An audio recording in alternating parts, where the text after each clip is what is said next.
Graça e paz, queridos irmãos, amigos, pastores, obreiros, missionários que acompanham o podcast Fé na Verdade toda terça-feira na grade da Constante TV.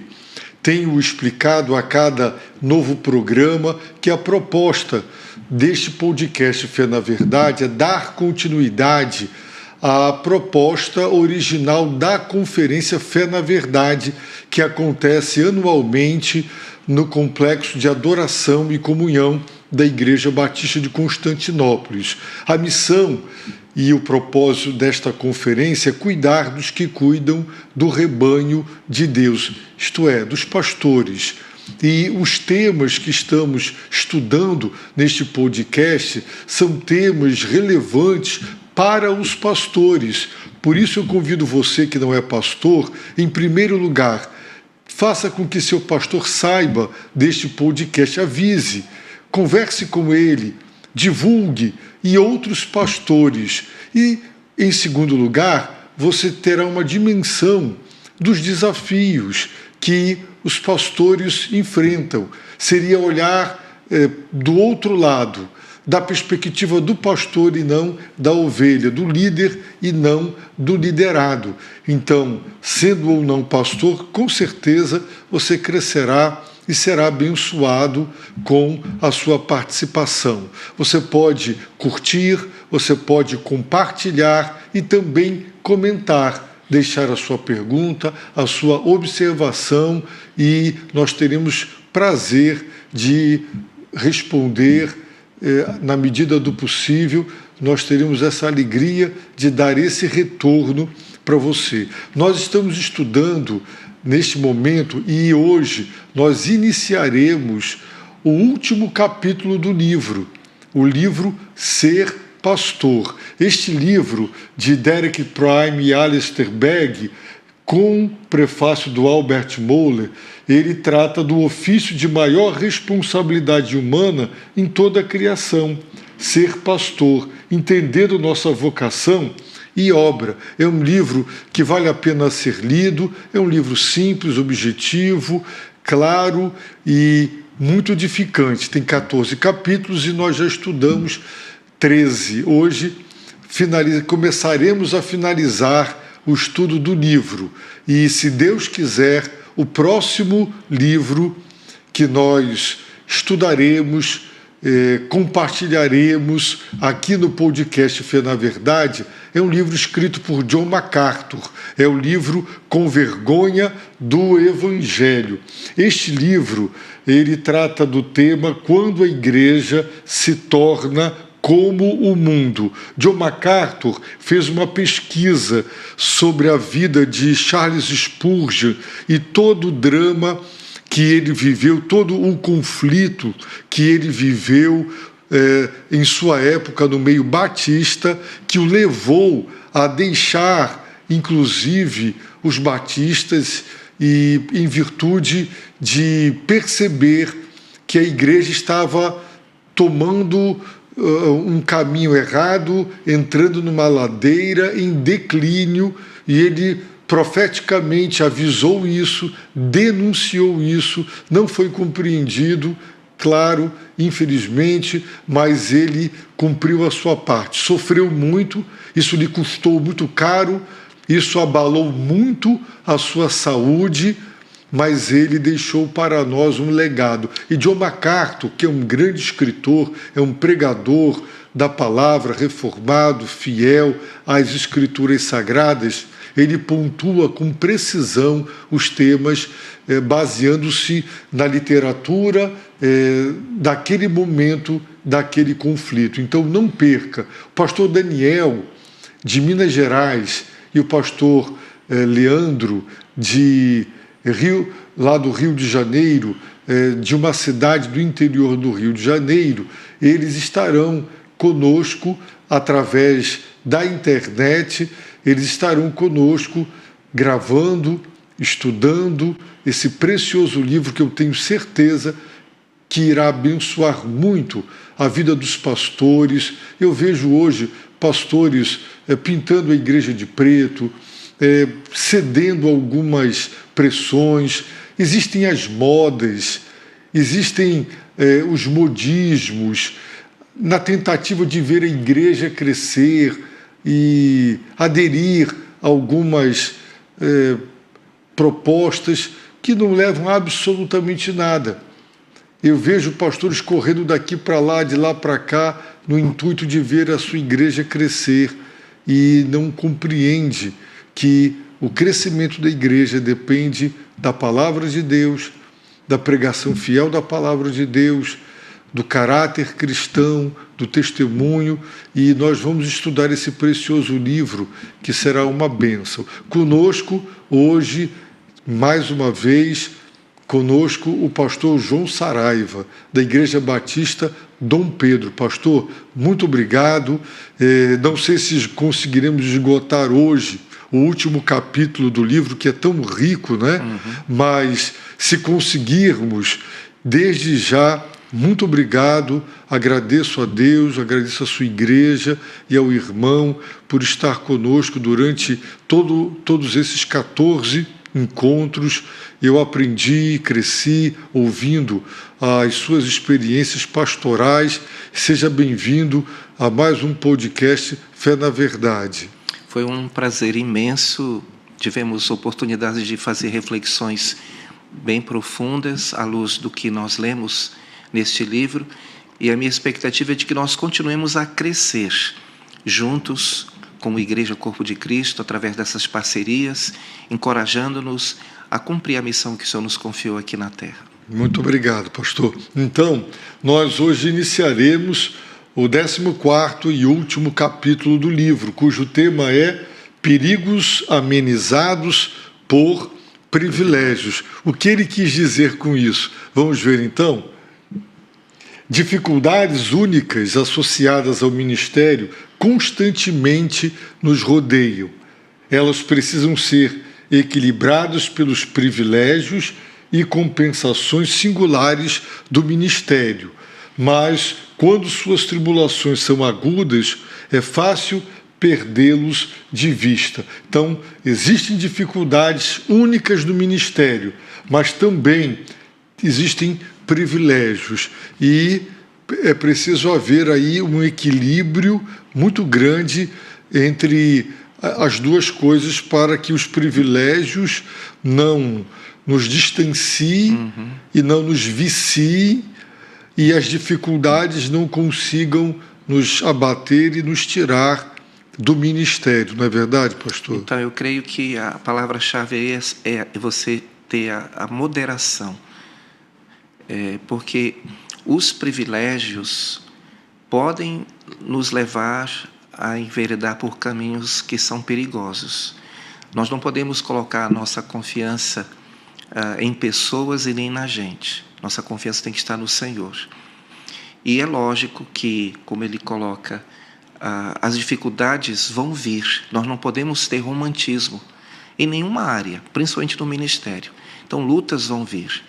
E, ao mesmo tempo, essas lutas vão contribuir para o nosso crescimento, para o nosso aprendizado. E essas tribulações, essas adversidades que vamos enfrentar, vão certamente contribuir para o crescimento do nosso ministério e também da igreja onde estamos servindo. Com certeza. Muito bem. Uma variedade de deveres.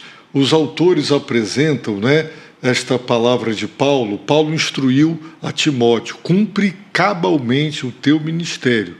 Significativamente, ele não apresenta uma lista definitiva. Sua variedade é uma das alegrias do ministério e, no entanto, também uma das suas dificuldades. O pastor é demandado em várias áreas, Tem igreja, inclusive, que acha que o pastor tem que ser construtor, tem que ser administrador, conselheiro, professor, pregador.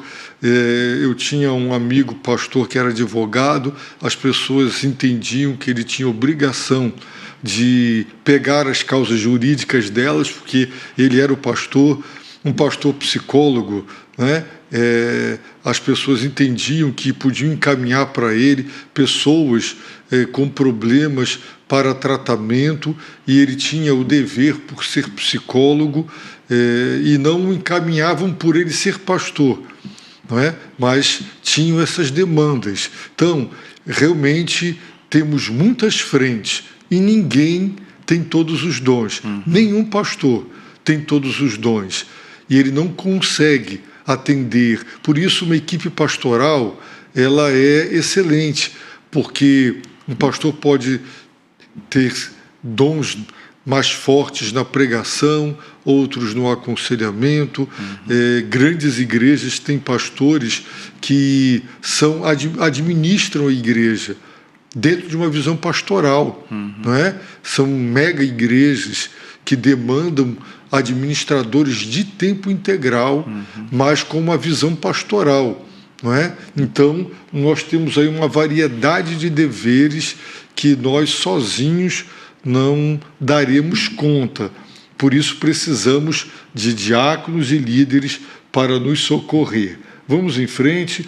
Ele fala sobre os problemas sociais e morais complexos da nossa realidade contemporânea, afirmando que a variedade de nossos deveres ela é agravada pela complexidade de tantos problemas sociais e morais contemporâneos, especialmente aqueles relacionados ao casamento. Então, se não bastasse as demandas em várias áreas, realmente vivemos dias de muita frouxidão moral, de muito desapego à palavra, destemor a Deus, e acabamos por enfrentar pessoas, famílias que não compreendem a perspectiva bíblica. Como pastor, o senhor avalia esta colocação? Uma frase que eu tenho usado com frequência nas minhas conversas, tanto quando eu estou num aconselhamento, quando eu estou numa conversa informal, é que a gente precisa lembrar sempre que a gente vive num mundo caído e somos pecadores. Então, estar lembrando disso nos ajuda a não ter uma postura romântica no trato com situações do dia a dia e estarmos alertas, porque é o que o apóstolo Pedro principalmente nos exorta a estarmos cingindo o nosso entendimento, porque a solução dos problemas está em Cristo, é ter a mente de Cristo, e através de uma vida relacional saudável, nós vamos certamente conseguir amenizar os embates, as circunstâncias adversas que a vida nos oferece. Sim, muito bem. Então, eles dizem, mas devemos ter cuidado para não sermos desviados da nossa principal tarefa, de ensinar a palavra de Deus, sem esquecer que devemos fazê-lo para essas pessoas. Então, se o ensino é a nossa vocação, devemos garantir que outros que não são mestres, mas que têm dons pastorais, empreendam os cuidados individuais que essas pessoas necessitam. Dá para perceber que, na visão dos autores, eles de fato entendem que o pastor deve dedicar-se ao ensino e à pregação, e o aconselhamento ele pode ser compartilhado com outros irmãos ou irmãs que têm dons pastorais no sentido de cuidado, para que eles ajudem o pastor nessa tarefa do aconselhamento. Eu, particularmente, pastor, tenho dificuldades com essa posição, porque eu entendo e vejo que muitas vezes, via de regra, as pessoas, quando estão sofrendo problemas, elas sentem vergonha, elas sentem muita tristeza, é uma intimidade muito profunda, muito doída, e até mesmo, e muitas vezes, com o próprio pastor, as ovelhas muitas vezes demoram, outras sofrem sozinhas, mas não abrem. Então, a questão da credibilidade, do caráter do pastor é que gera essa confiança para vir pedir ajuda e se expor, né? Toda pessoa que pede um aconselhamento, ela está, de alguma maneira, se expondo, se abrindo a sua privacidade. E há sempre aquele medo, o pastor vai se decepcionar, sabendo que o meu casamento não vai bem, sabendo que o meu marido, a minha esposa, o meu filho, o meu pai tem condutas fora do padrão dentro de casa. Então, é uma coisa muito melindrosa, né? Por isso eu tenho dificuldades de compreender e de aceitar essa postura, mas ter uma equipe pastoral na igreja ajudaria o pastor a não ficar com a carga ou a sobrecarga, não é? De ter que aconselhar todo mundo. O que o senhor acha disso, pastor? Eu concordo com o irmão, é fato isso. As pessoas têm receio de procurar alguém que não seja confiável. Há casos de pessoas que abriram o coração e muitas vezes o pastor, por falta de sabedoria, acabou mencionando isso do púlpito de uma forma ou outra, e isso acaba por prejudicar, eu diria, essa cultura que é importante, é necessária, de se desenvolver um relacionamento de transparência, de vulnerabilidade, no sentido de que todos nós precisamos de ser tratados, precisamos de ser encorajados, precisamos de ter ajuda para aprendermos a calibrar os nossos corações, visto que nós somos pecadores, como eu mencionei ainda há pouco, vivemos no mundo caído, estamos sujeitos a situações que podem nos levar a enfrentar problemas existenciais. A solução está em Cristo, na palavra de Deus, mas é importante que as pessoas tenham ajuda no sentido de que a palavra será de fato aplicada em suas vidas. Como Tiago ressalta, nós não devemos ser apenas ouvintes, mas praticantes da palavra. E é nesse sentido que eu vejo o discipulado como uma ferramenta que pode nos ajudar nesse processo do encorajamento, do aconselhamento, da exortação, do apoio que todos nós precisamos. Ok, vamos em frente. Os autores dizem: podemos nos esgotar no aconselhamento de pessoas que realmente deveríamos ter passado para outros, pois a consequência é que negligenciamos nossa tarefa principal. Então, realmente, eles são bem fortes no posicionamento que a tarefa principal do pastor é preparar-se e ensinar e pregar.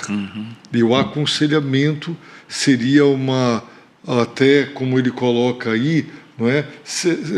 Seria uma negligência. No entanto, nós também podemos encarar o aconselhamento como ensino, não é? Sim. Porque todo aconselhamento bíblico verdadeiro, ele é um ensino da palavra, só que não é em grupo, não é? É nesse ponto realmente eu diria assim, de tudo de bom e tudo que os autores disseram é muito bom, mas eu particularmente discordo um pouco dos autores nesse sentido, né? De que, agora, quando eles dizem que pode nos esgotar, é porque realmente, quando passamos uma tarde, né, de meia em meia hora, de uma em uma hora, ouvindo desabafos, ouvindo problemas, no final do dia, a gente está realmente bem esgotado emocionalmente, e principalmente quando são assuntos de dor, e nós não somos apáticos, não é? É impossível ver um irmão querido, uma irmã querida com a sua dor e aquilo também não nos machucar e não doer em nós, não é? Então, o aconselhamento esgota, não é? E também, não sei se o pastor sente assim, às vezes fica aquela tentação de que, como Isaías disse, Senhor, quem creu na nossa pregação? A gente está se esmerando na pregação e no aconselhamento se percebe que o povo de Deus está ouvindo, não está obedecendo a Deus. Pastor, nós vamos para o nosso intervalo e voltaremos em breve para o nosso segundo bloco do podcast Fé na Verdade, hoje estudando o capítulo 14 do livro Ser Pastor.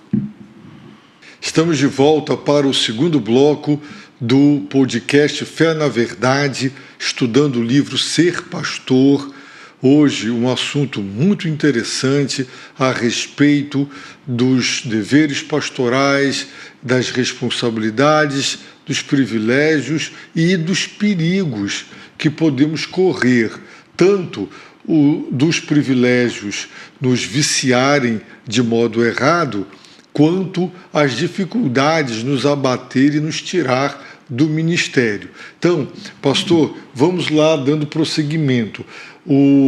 Os autores colocam algo que é um dos grandes e graves problemas que nós encontramos no exercício do ministério pastoral, mantendo as pessoas unidas. Como é difícil, porque, como eles dizem, manter as pessoas unidas é frequentemente uma tarefa difícil. O ser humano é pecador, é orgulhoso, não dá a mão à palmatória, não cede, quer impor a sua vontade, tem que ser do meu jeito, eu discordo, não é? Há tantas posições e muitas vezes líderes se desgastam e o pastor é chamado, né?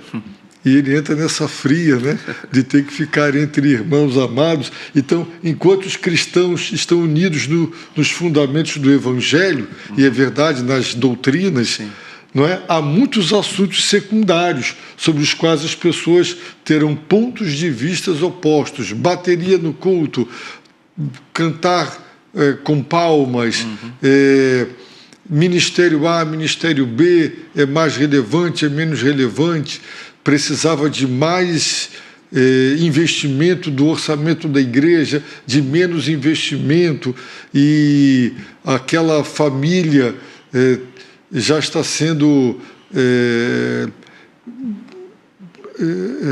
não é condecorada a palavra, mas já sendo beneficiada com cargos e mais outros, não é? E outros de fora, e aí começam as picuinhas entre os irmãos, e conseguir manter a igreja unida não é simples e não é fácil.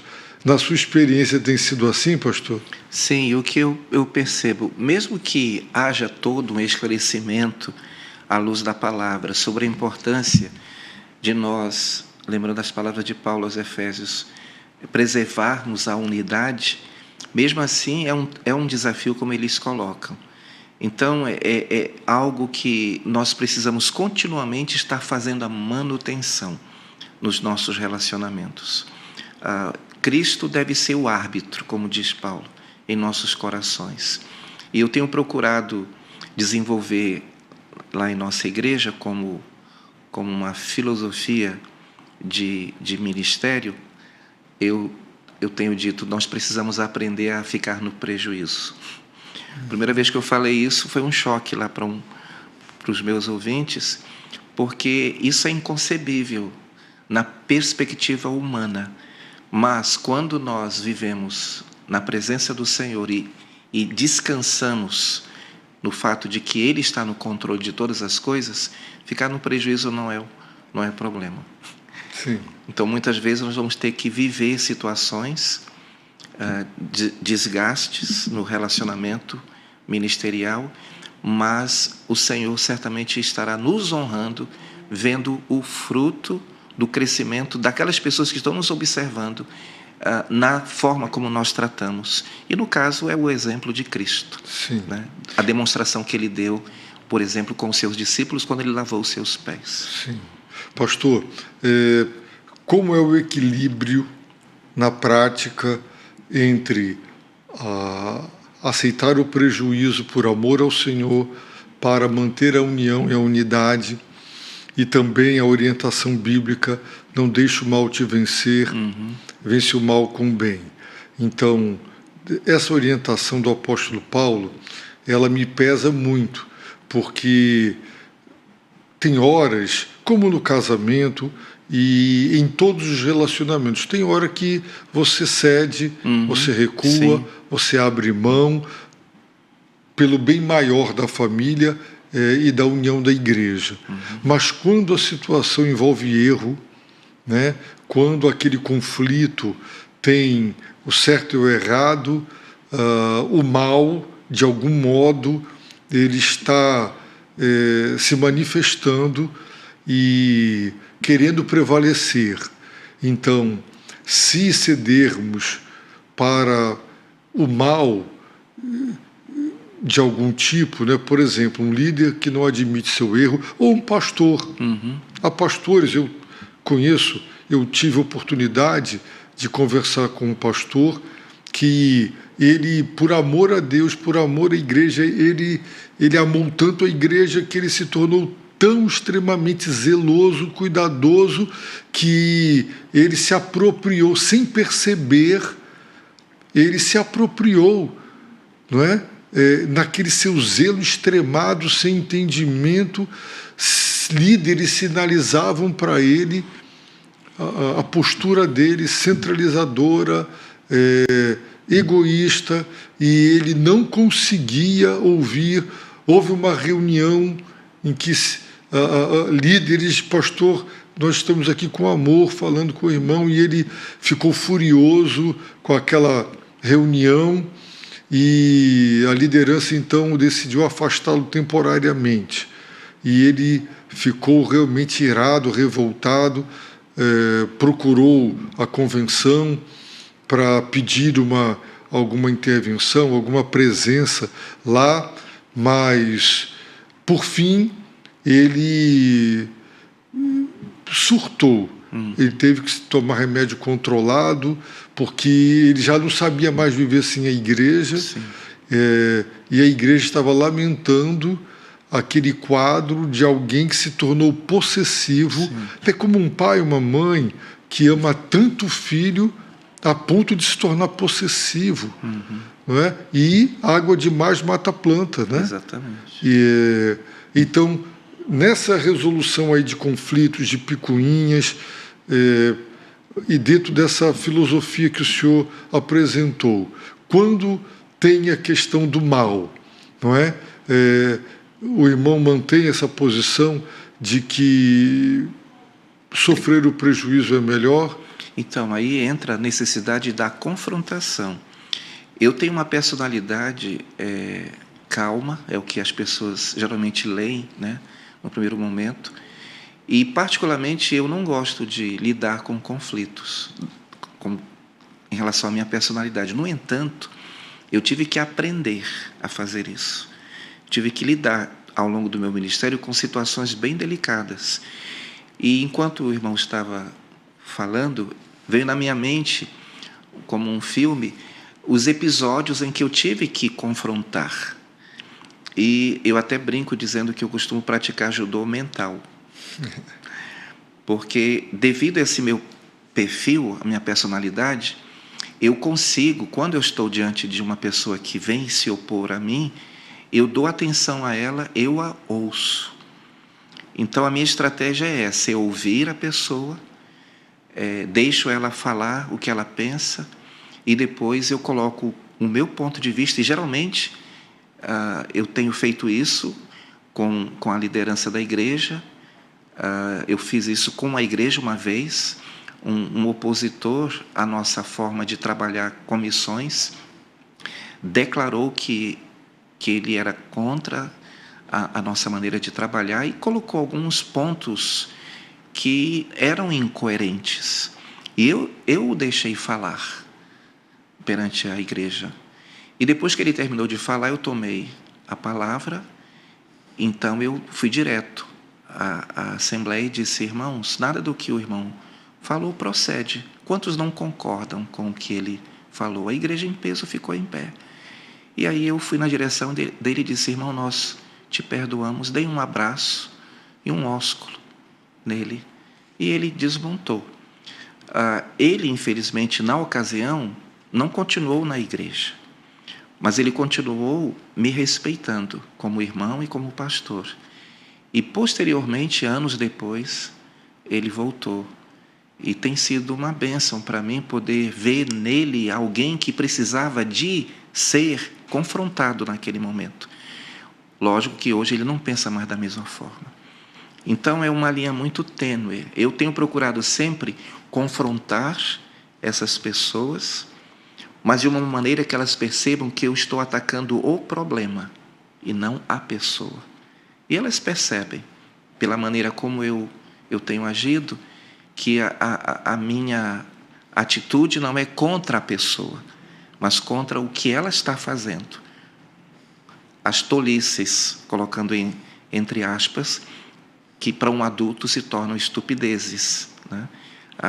Provérbios 22:15 diz que a estultice está ligada ao coração da criança, mas a vara da disciplina vai afastá-la dela.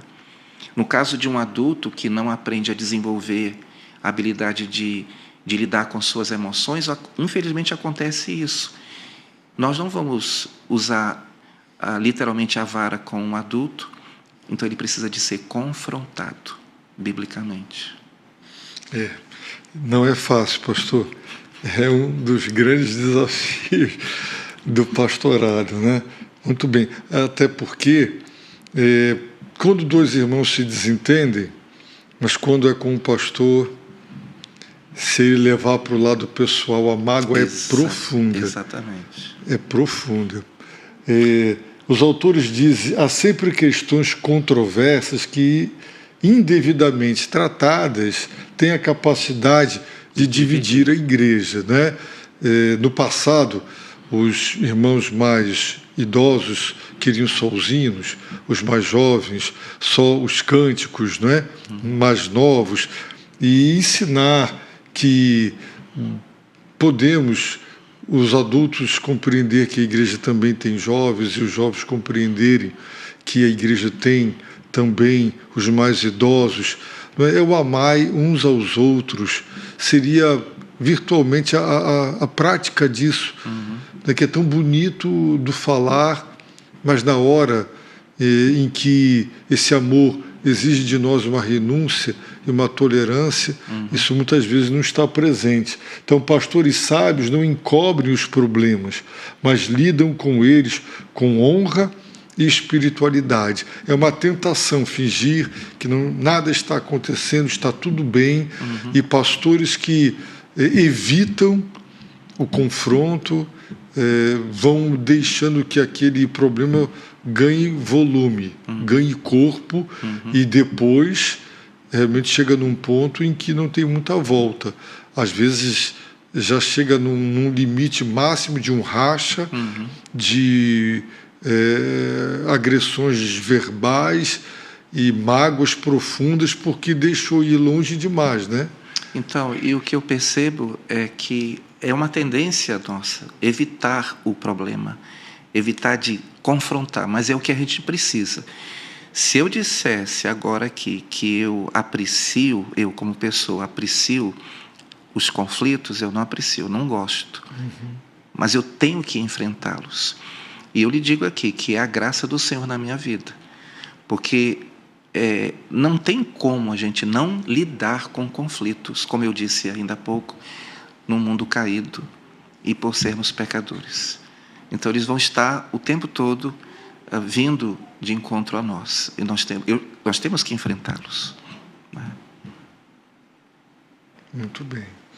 Então vamos em frente. Paulo, dizem os autores, não maquiou os problemas, mas deu direção positiva para aqueles que estavam preocupados com eles.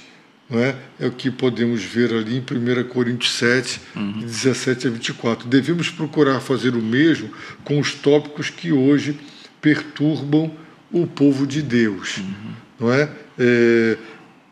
Quais, na sua opinião, são os pontos que geram mais divergências, pastor, assim, na igreja, geram mais conflitos, na sua visão? Eu percebo que a dificuldade de entenderem, de fato, a sua identidade, as pessoas que estão na linha de frente, na liderança, também a igreja, os membros não saberem qual é o papel deles dentro do corpo. E por essa razão, eu acredito que aquelas igrejas, aqueles pastores que têm se dedicado a pregar expositivamente as Escrituras, têm contribuído para que isso seja amenizado em nossas igrejas. A pregação expositiva é fundamental para que a gente tenha uma igreja saudável. Ok, muito bem. Vamos em frente, então. Equívocos sobre o chamado de um pastor. Quais são esses equívocos, na opinião dos autores? Uma dificuldade que muitas vezes percebemos no ministério surge a partir dos equívocos que as pessoas cometem sobre nossa tarefa. Muita gente acha ou não compreende exatamente qual é o papel, a função do ministério pastoral, né? Em um extremo, alguns podem pensar que só trabalhamos no domingo, e no outro extremo, aos que esperam que sejamos capazes de fazer tudo o que precisa ser feito na igreja. Então, esses equívocos geram expectativas e, quando elas são frustradas, é um problema, né? Tem visões extremistas e eu concordo com o senhor. A pregação expositiva, ela também deve ensinar à igreja o que esperar do pastor e ter essa compreensão de Atos 6, em que Deus guiou os apóstolos na escolha. Eles delegaram à igreja a responsabilidade de encontrar no seio da própria igreja irmãos comprovadamente espirituais, íntegros e que seriam confiáveis para se delegar uma tarefa que estava sendo um ponto de conflito, não é? E a paz da igreja depende exatamente disso. Então, eu concordo, pastor, com o irmão nesse ponto aí. E o que eu tenho observado? Há muita confusão entre o que é forma e o que é função. E à medida que a igreja vai sendo edificada na palavra, isso vai sendo percebido. Por exemplo, a palavra, a oração, a comunhão, a adoração, o louvor, o evangelismo, são funções. Quanto à forma, isso pode mudar conforme o tempo, conforme a cultura. E muitas vezes as pessoas, por sermos tendenciosos a nos perder na estrutura, isso tem provocado os conflitos que infelizmente têm até dividido igrejas. É verdade. Pastor, nós vamos para o nosso intervalo. Já voltaremos em breve para o terceiro e último bloco do estudo do livro Ser Pastor. De volta para o terceiro e último bloco. Estamos estudando o capítulo 14, o último capítulo. E é um capítulo tão denso, tão profundo, com tantas e preciosas lições, que estamos fazendo a parte 1, a primeira parte. E concluiremos, se Deus assim permitir, na próxima terça-feira, então, e definitivamente, o estudo do livro Ser Pastor. Pastor João, vamos em frente, né? Considerando as preciosas observações e conselhos dos pastores. Ele diz: não podemos corrigir equívocos de uma só vez. Seria uma imaturidade, não é? Uma infantilidade, um pastor achar que vai corrigir. Às vezes uma igreja vem de anos cometendo aquele erro, e ele terá que ter paciência para entender que será passo a passo, né? Se a correção deve ser alcançada, é melhor que ocorra quando a nossa exposição sistemática das Escrituras chegar às passagens nas quais uma visão correta do ministério é transmitida. E assim a igreja aprenderá o papel do pastor e o que esperar e o que não esperar dele. Fazer isso de outra forma é um passo para outro equívoco, não é? O irmão concorda com essa postura? Plenamente. Eu lembro que nós tivemos uma situação na igreja em Dom Pedro, quando os missionários foram embora.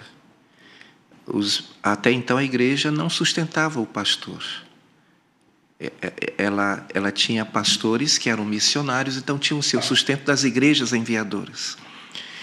Quando ela começa, então, a sustentar o seu próprio pastor, ela não tinha a maturidade, então. Então, cabia ao pastor preparar a igreja para isso. Ele tinha que pagar um preço. E eu lembro que nós tivemos problemas, surgiu um conflito muito grande. Durante 2 anos, este conflito perdurou, até que o pastor se esgotou. Então, faltou exatamente este entendimento, faltou uma mentoria para ele, no meu ponto de vista. Apesar dele ser um homem maduro em termos de idade e de experiência de vida, né, secular, mas para ele, como pastor, faltou uma orientação e este entendimento. Então, hoje a igreja de Dom Pedro é uma igreja que sustenta bem o seu pastor, sustenta bem os seus obreiros, mas foi necessário anos de orientação, de preparação para que isso aconteça. E o mesmo ocorre em outras áreas da vida da igreja. Então, eu concordo plenamente com esse posicionamento dos autores e volto a ressaltar a importância da exposição das Escrituras. Muito bem. Oposição e batalha espiritual. Nós conhecemos isso de perto, né, pastor? Uma das situações mais difíceis de enfrentar é a oposição do povo de Deus.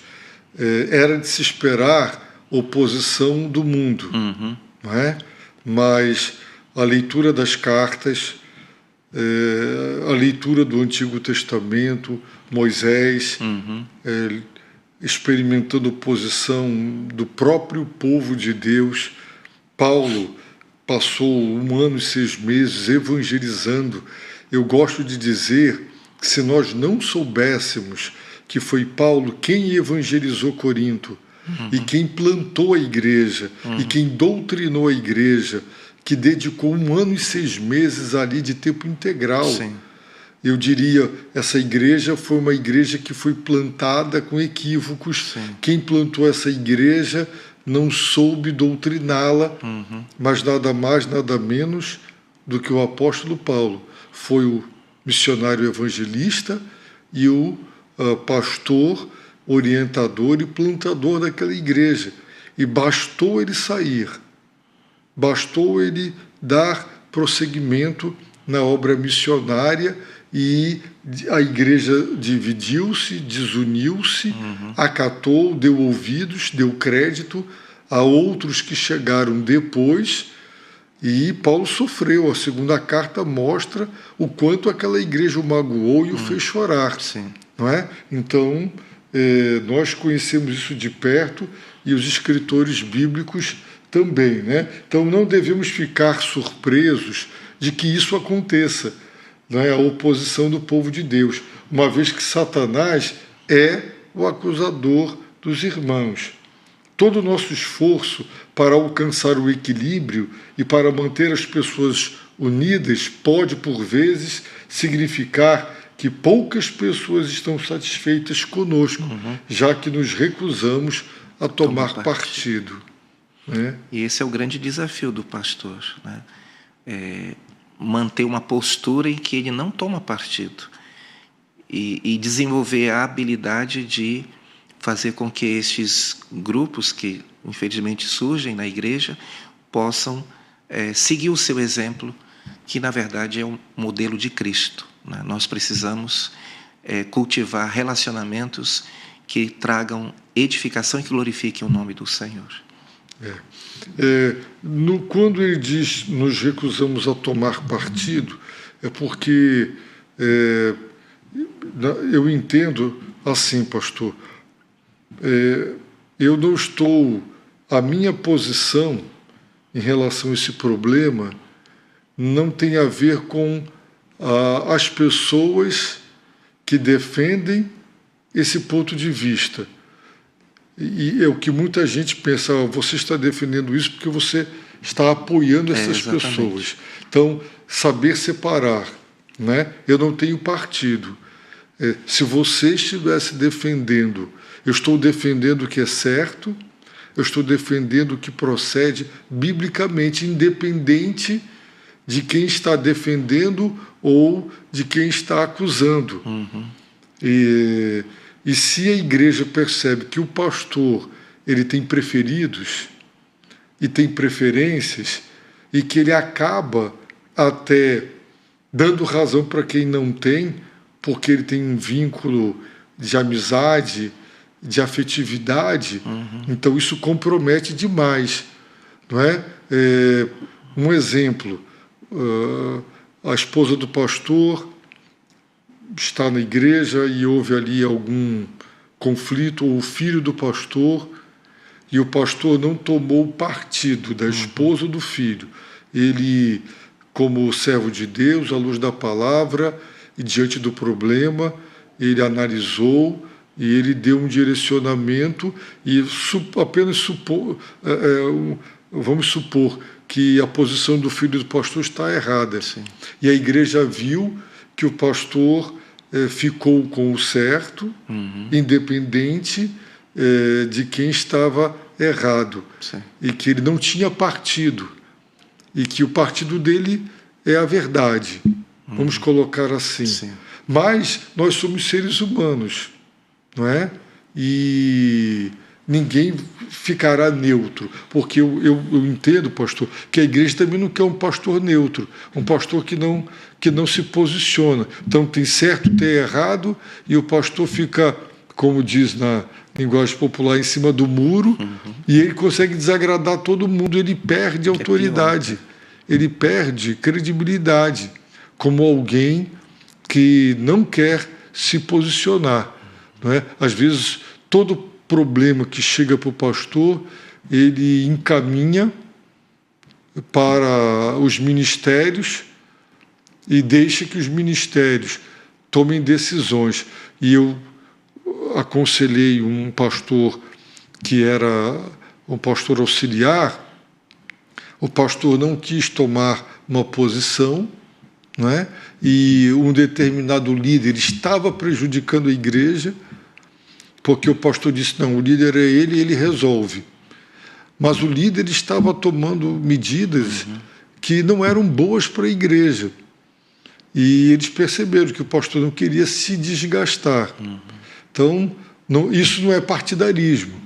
Partidarismo é quando eu acabo endossando um erro porque eu gosto de as pessoas que estão desse lado. Sim. Aí realmente o partido do pastor foram as pessoas e não o certo e o errado. O senhor concorda com essa visão, pastor? Exatamente. E isso exige da nossa parte aquilo que Paulo ressalta aos Efésios, no capítulo 4, da necessidade de estarmos preservando a unidade no vínculo da paz.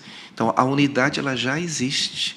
Nós não temos que criar a unidade ou produzir a unidade, porque a unidade ela acontece pelo fato do Espírito Santo habitar em nós e possibilitar que vivamos em uma comunidade que vai espelhar o caráter de Cristo. Sim. Então, nós não temos que nos esforçar para ter a unidade, porque ela já existe. No entanto, precisamos nos dedicar, nos empenhar em manter esta unidade no vínculo da paz. Sim, muito bem.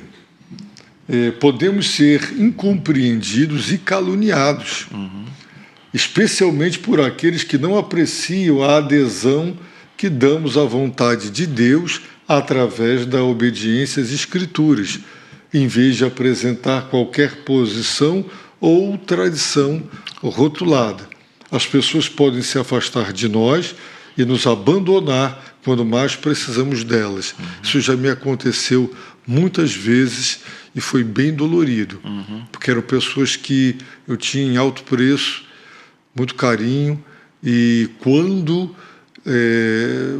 houve problemas e o pastor, eu me posicionei de um modo que eu entendia ser o melhor para a igreja, diferente. Realmente isso aconteceu, ser incompreendido e até caluniado. E isso dói, não é? Por isso eu costumo dizer que o pastor não pode ter pele, ele tem que ter couro de jacaré, né? Para ele aprender a absorver. Mas dói, decepciona e nos abate, né? Paulo foi um gigante na fé e ele não cria eufemismos, ele fala mesmo do quanto ele estava sentido com tudo o que estava acontecendo na igreja em relação a ele, né? Muito bem. Provações. As provações são uma parte necessária do ministério. Não que devamos procurá-las, mas não devemos ser surpreendidos por elas. Sim. O senhor concorda com isso, pastor? Então, é aquilo que eu tenho ressaltado, né? Nós vivemos num mundo caído e somos pecadores. E as provações, aprendi com o tempo, que elas são minhas amigas. Por quê? Porque elas vão me ajudar a identificar áreas que eu preciso trabalhar e ídolos também que estão escondidinhos. Calvino disse que o coração do homem é uma fábrica de ídolos, né? Então, é muito arriscado para o pastor estar tão envolvido no ministério e baixando a guarda, não perceber que há ídolos no seu coração e que vão se manifestar com o tempo. Então, as provações vêm para isso, para produzir em mim essa vigilância e, consequentemente, evitar que eu venha a ter danos no meu ministério e ser um mau exemplo para aqueles que estão nos observando.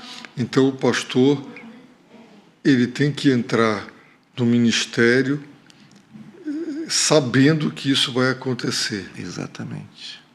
Muito bem. Provações, né? Nossa maior dificuldade se apresenta quando sentimos que as provações implícitas do nosso ministério afetam negativamente nossa família. O pastor muitas vezes não consegue chegar em casa quando está sendo caluniado, experimentando oposição, com a alegria, com a disposição. Às vezes você chega e quer ficar mais calado, você não está muito aberto e a esposa pode não compreender, os filhos também podem não compreender e isso pode afetar negativamente nossa família, ao ver o pai ser caluniado, adolescentes, o filho adolescente ver o pai ser alvo, né, e tratado com desrespeito. Conheço filhos de pastores que ficaram escandalizados ao verem seu pai sendo tão frontalmente desrespeitados na igreja, seu pai, e a ponto de não quererem mais saber, né, da igreja, de não abrir mão do Senhor e da fé, mas abrir mão da igreja, infelizmente.